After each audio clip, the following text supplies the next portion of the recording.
Hello, everybody. It is great to be here one more time today. And my name is Gary Fowler, and I am the host of GSD Presents Silicon Valley AI and Tech. I'm a serial entrepreneur with 17 startups under my belt. I was on the original management team at Click Software, which was sold to Salesforce for 1.35 billion, and also Eva.ai, an AI HR tech company that was acquired by Vizier in Canada. We believe that intellectual capacity is evenly spread around the world, but opportunities are not. And with that, I'd like to introduce my incredible guest today, Vivek and Rakesh. They are serial entrepreneurs. They are former top executives in companies like General Electric, GE Capital, and they've got an incredible company called Simply Capital, which is an SaaS product that enables CFOs and finance leaders to improve their cash flow efficiency and subsequently reduce their capital costs. It was founded by commercial, finance, and fintech and veterans themselves. Simply Capital offers a powerful inbuilt AI-based analytics engine that optimizes cash flow by proactively predicting cash inflows and recommending optimal decisions for supplier payments. And we know when you have a small and medium business, you're always juggling, trying to figure out who you should pay and when you should make that payment. The platform runs on AWS with a financial system level security, has an integrated digital payment gateway, and a host of other really cool features. And we're going to talk about those very shortly. So, Vivek, Rakesh, how are you doing today? Doing excellent. It's you couldn't have introduced Simply Capital in a more exciting manner, Gary. Well, thank you very much because it is an exciting company. So where are you, Vivek, today? Are you in the Netherlands? Are you in the U.S. or where are you today? I'm in the Netherlands. I've been here for the last 12 years or so. But was in the US for about 10 years, then moved on to Canada, and then for the last 12 years, based out of Rotterdam, which is about 60 miles south of Amsterdam. Now, I got a question. Do you ride a bike? Yes, I do. I've been converted. You've gone to the dark side. Now, do you see many Gazelle bikes there? In fact, oh, I got my shirt, Gazelle, right? Ride like the wind. So actually, Yeah, Gazelle, yeah, Gazelle. Gazelle bikes. Gazelle is pretty common. Yeah. It's a pretty common. It's a pretty big. Yeah, it's really big out here. Yeah, no, I love those bikes actually. Just FYI. So I have 14 bikes and I go to the Gazelle Experience Center every weekend when I'm in California and go down and ride the bikes that they have. So do they ride a lot of electric bikes there or not? Yes, yes, Yeah. And yeah. You'll see a lot of them. do you get in trouble for speeding on a bike in the Netherlands? They have like police that follow you on another bike and have sirens and all that? See, I don't know about that, but I think there's a rumor, and I don't know Because how true it is that you can actually get arrested for drunk riding on a bicycle. well, you probably never tried it, right? No, And, public okay, transport all the way. that's interesting. So, Rakesh, how are you doing today?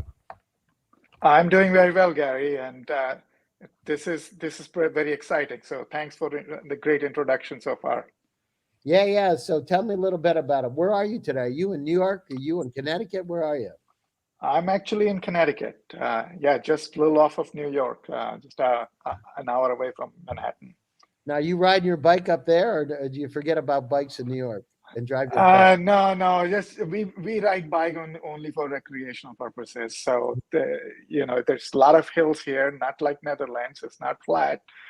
So it can be a pretty good exercise, but it's good for exercise, not for Yeah, but if you got transportation. an electric bike, Vivek, do you have an electric bike? No, I don't. I use my bike not for chores or anything, but more for exercising. So sometimes just go out for an hour, couple of hours. Just it's good for it's good for the brains as well. When I was in Amsterdam, it's like it's like amazing amount of people riding bikes, right? Yeah, and if you're traveling in a car, it can get pretty. Yeah, it is. There's a lot of bike traffic, especially in the bigger cities in the Netherlands. There's a lot of it. Huh. And so, being in New York and then moving to Netherlands, what are some of the big differences besides the bike ride and everything? How is it there? Well, the sky's always gray. It rains a lot, so that's a big difference, I would say. But no, I think we love it here in Europe. It's we can catch a quick flight, go to any of the other countries. It's closer to back to home, so that's definitely a plus. Um, yeah, but it's a different feel. But I think we've gotten used to Europe now. We actually love it. So you like the gray skies?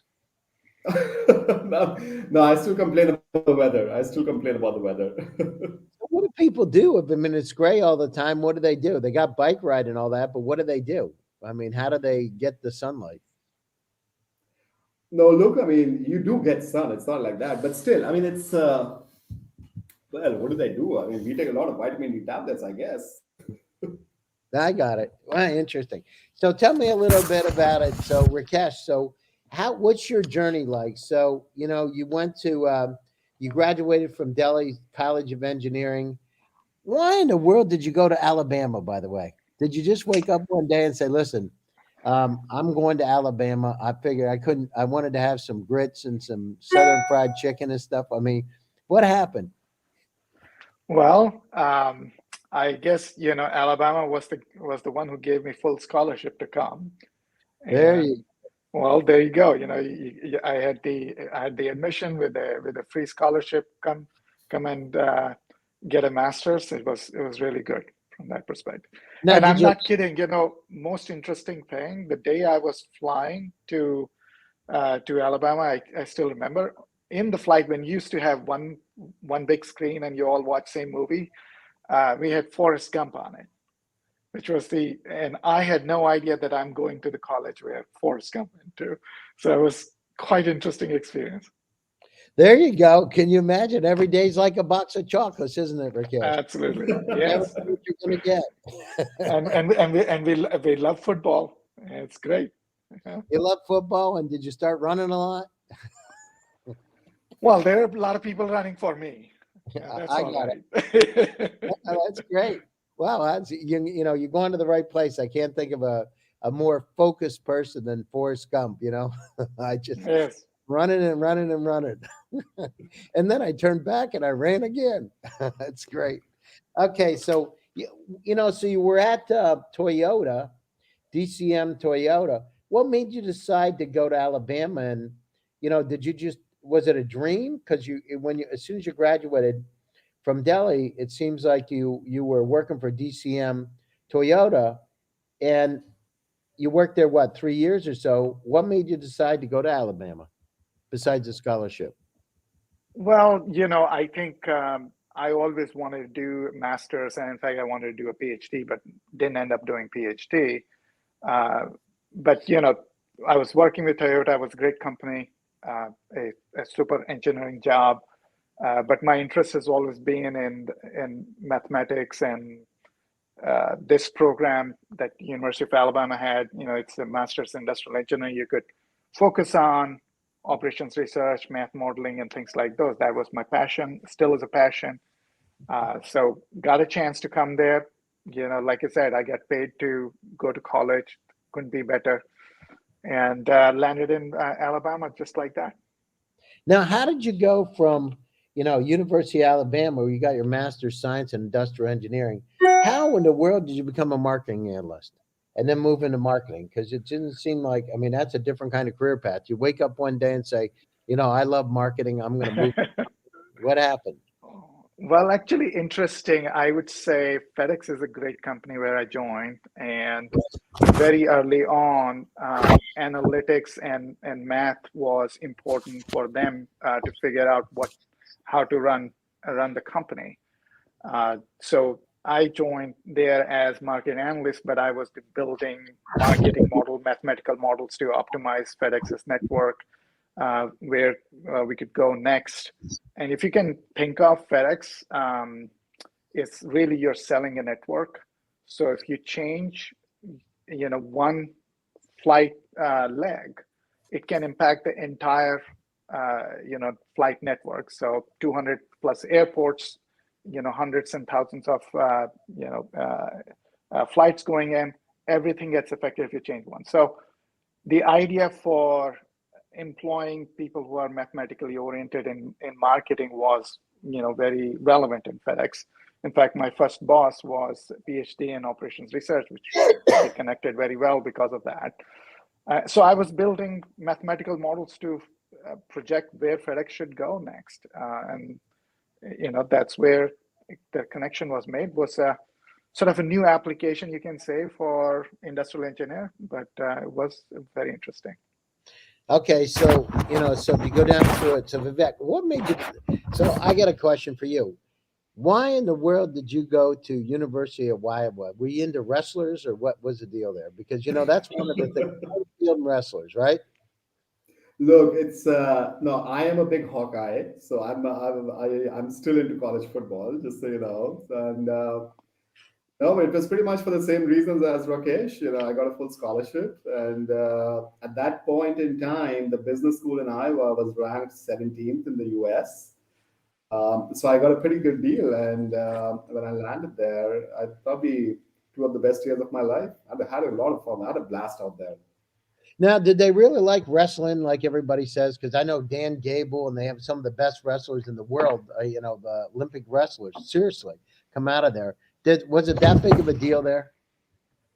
So wrestling is big. Football is, I would say, pretty big as well. And then you do have, I think, basketball is also pretty big in Mhm.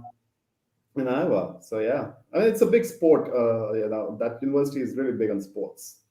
Interesting. So, what made you decide? So, you're out in Iowa, you know, and you go over to Connecticut. Now, how was that? Was that a little bit shocking moving to Danbury, Connecticut? Not really. So when I was in Iowa, I did my MBA in finance and strategy. And after my first year, GE actually picked me up for a summer internship. And after my summer internship was over, I started working for them part time through my second year of my MBA. So after having worked my second year, they offered me a role, and so I started after my MBA directly with GE Capital, based out of Iowa itself. And then my managers were in Connecticut, so I was traveling back and forth anyways. And so at some point, we just decided to move, and at that point, we were just in Connecticut for about 4 or 5 years then. Wow, amazing. So, and then what happened? How did you decide to go to Montreal? Because all of a sudden you go there. Did you want kind of like a quasi European experience and said, I want to get some French food, but I'm not going to Paris? You actually make it sound much more interesting than any others. But while at GE Capital, I was actually part of the Lean Six Sigma team, and I was a quality leader and driving Lean Six Sigma across multiple GE Capital businesses in the US. And the way GE Capital was structured, Canada also was part of the Americas. And so I moved to GE Capital Canada, and I was driving quality for their seven businesses out there as well. So that's the reason I moved over to Montreal.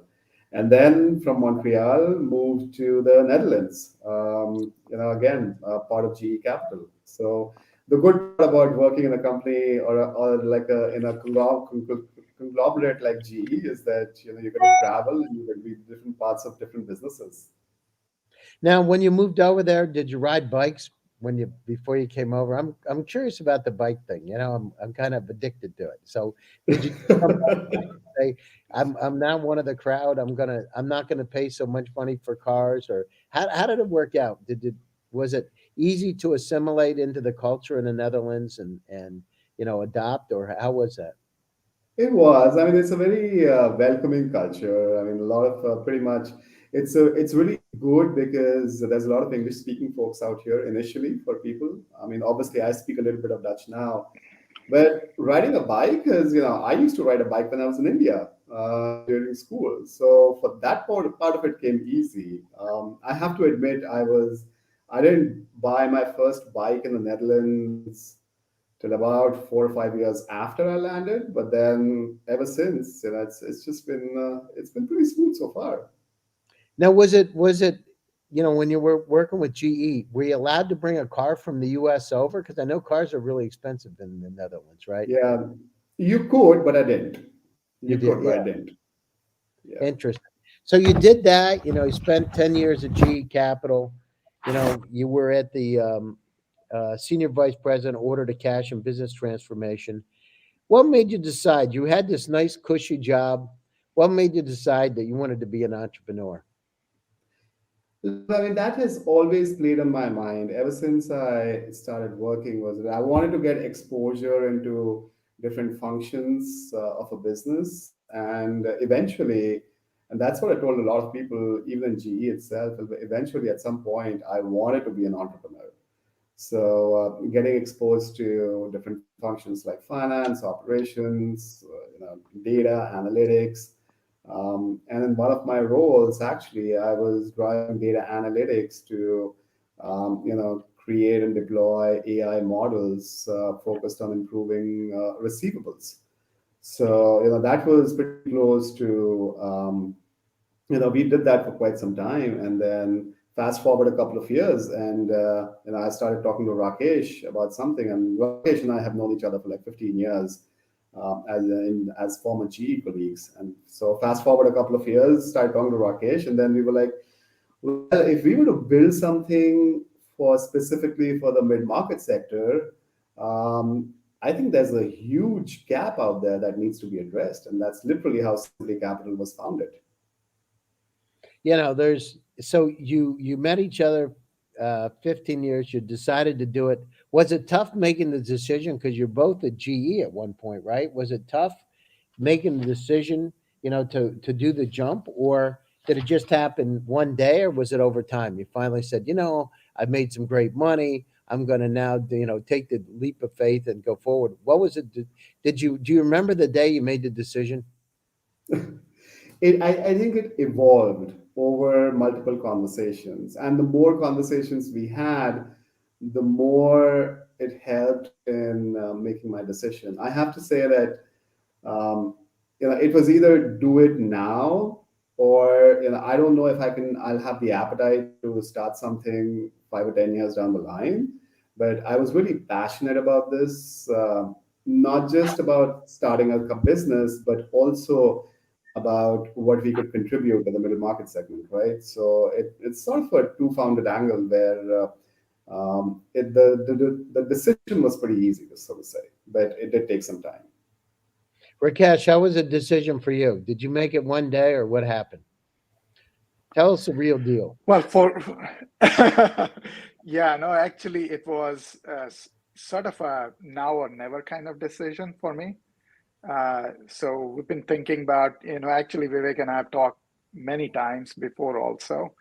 And now or never was because of many reasons. One is I was thinking if I don't do now, it's going to be, 5, 10 years from now, I'll be regretting is that I didn't do. The second was I was in the market and seeing the opportunity, and the opportunity looked very, very big, and it looked like somebody should grab it. And leaving that on the table, and so it wasn't case for us. So when Vivek and I started talking about it, and we both had these same thoughts of, hey, we should build this. And that's how I made my decision. Obviously it was not one day that, I'm just starting now, but it took me, a couple of calls, couple of discussions, start doing something on our own to see if it can be done. Yeah, and then we made the call. No, that's great. And then, so as you've gone down through the journey and you started doing the startup, so how long have you been working on Simply? I know since 2021. So did the idea come in 2021, or was it before that? It was sort of before that we started.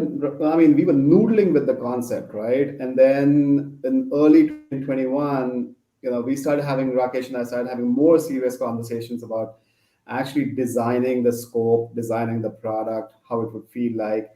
and then put ourselves in the shoes of a business owner, and then what would you like to see, and then also leverage the experience that both Rakesh and I have had in this space, and then give them more than what they need in a very simple manner, in a very intuitive manner. Our goal was always just to make sure that whatever we design and build has to be really, really easy to use, has to be really, really easy to understand. And that's hopefully what we built. And that's so it did take some time. The actual development of the product, I would say, started in September of last year, September, October of last year. Yeah. And Vivek, you remember we made our first PowerPoint just to show what this will do, right? Just looking at them, we grabbed some data from Kaggle to see if we can build AI models, just testing those things out and starting to see that, okay, this looks really nice, starting to show a few people who are, today our advisors to see if this makes sense. So that's how we were doing, and then we said, okay, let's build a company. Let's start the software development. We got a great technology partner. We started building it, and now we are here. No, that's great. And so, what's the future look like? Let's paint the future. Let's look 2 years out. What's it look like, Vivek? What do you think from your standpoint? Where are you going to be? So 2 years from now, our goal is to get to about a $30 million revenue in business. And the goal is to make a sizable mark in the middle market space, and also establish ourselves as a front runner with partnerships with banks and financial institutions. So we've set actually really, really aggressive targets for ourselves. And both in terms of our go-to-market strategy, the channels that we want to work with. But in 2 years' time, we definitely see ourselves out there as a front runner in the space. So, going through if you look at it, going through coming from GE and these high-level senior vice president, manager jobs, what was the biggest shock coming into being an entrepreneur? What was the part, besides not having the resources to do the work for you? What were some of the shocks that Well, I'll say one of the big things, Gary, is that you don't have the logo. So the doors don't open so easily for you. We do have our network and we start there. But with the GE logo or with other companies that I work with, people are much more open. So in a startup world, that's one of the things we find is that you start from scratch.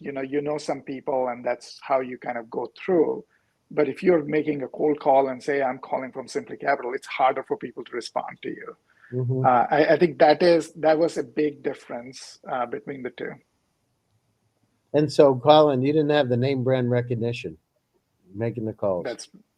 That's right. Yeah. And do you ever say, I'm a former GE executive? to kind of like being Prince, you know what I mean? Formerly known as... We try to use every other art form that is there to get people's attention. But certainly, that is the toughest part of startup. I think the ideas and developing it, all that, those are pretty similar. What we did in GE, what we did outside. But going out and getting customers and getting investors to be interested in us, all those things is much harder. Yeah. So we're coming up to the end of the show. We got another 5 minutes or so left, but what are the closing thoughts in terms of we reach quite a large audience around the world? What are some of the closing thoughts, whether they're investors or partners, et cetera? Closing thoughts and what's the best way for the companies to get a hold of you? Yeah, I mean, I'll start, and Vivek, maybe you close it. Look, we're building a business in a market space that is completely a white space, in our opinion. When you look at the market, how market is going to change in next 12 to 18 months, you have great inflationary pressure. You got recession coming around the corner.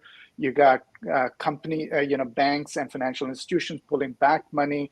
Cash is going to be critical. And most companies burn out not because they're not profitable enough or all that. They burn out because the cash is not there. We believe in lower middle market and middle market companies where the cash becomes even more critical because you're almost working at the edge. Losing that battle is going to be very tough for you. I think the companies that are going to be very successful are going to manage through this next 12 to 18 months. Simply Capital is the company, what is the solution for these kind of companies. We will, our product helps you manage cash, actually increases your cash availability. It's not only a much better predictability, but also actions that you can take to improve your cash flow, and therefore less dependent on borrowing from outside and investing in your own company and building and growing it. And if there was any time to use a product like Simply Capital, this is the best time to use it. Sounds great. Vivek? Yeah, no, I think Rakesh pointed out all the facts, but look, the time is now. I was just reading an August McKinsey report which said that 81% of the CEOs in the U.S. are predicting a recession.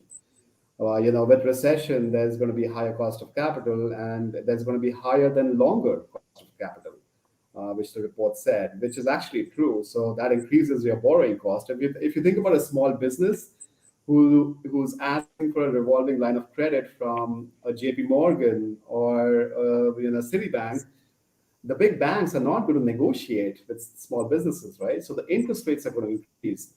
And that's where the relevance of a product like Simply Capital comes in, is that in order to increase and optimize the available cash in your bank account, that becomes more and more important. And Simply Capital can help you do that. Now And just that's one more thing, Gary, I'll just add, and if for the investors, we are in early stages. We've got, good traction with a bunch of customers already. I think investing now and helping us scale when the market conditions are the best is probably the best investment that one can make. This is not something that, you're investing in, metaverse or Web3 or NFT. This is hardcore product that companies need on day in, day out. Good market, bad market, you always need to manage your cash better.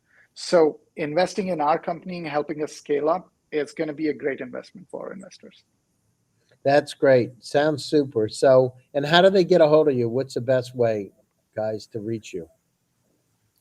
Hey, you could go to our website, reach us that way, or you could just shoot me a note, Vivek at simplycapital.ai or Rakesh at simplycapital.ai. And, the website has all our contact information as well.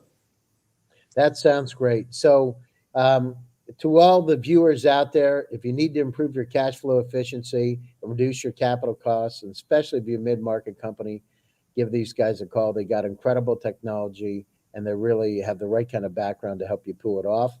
To all of you out there, thank you for attending one more time. Again, GSD presents Silicon Valley AI and Tech, and my name is Gary Fowler, and I am the host. Stay tuned for another exciting edition on Thursday. Stay safe, stay happy, and stay healthy. We'll talk to you soon. See you, everybody.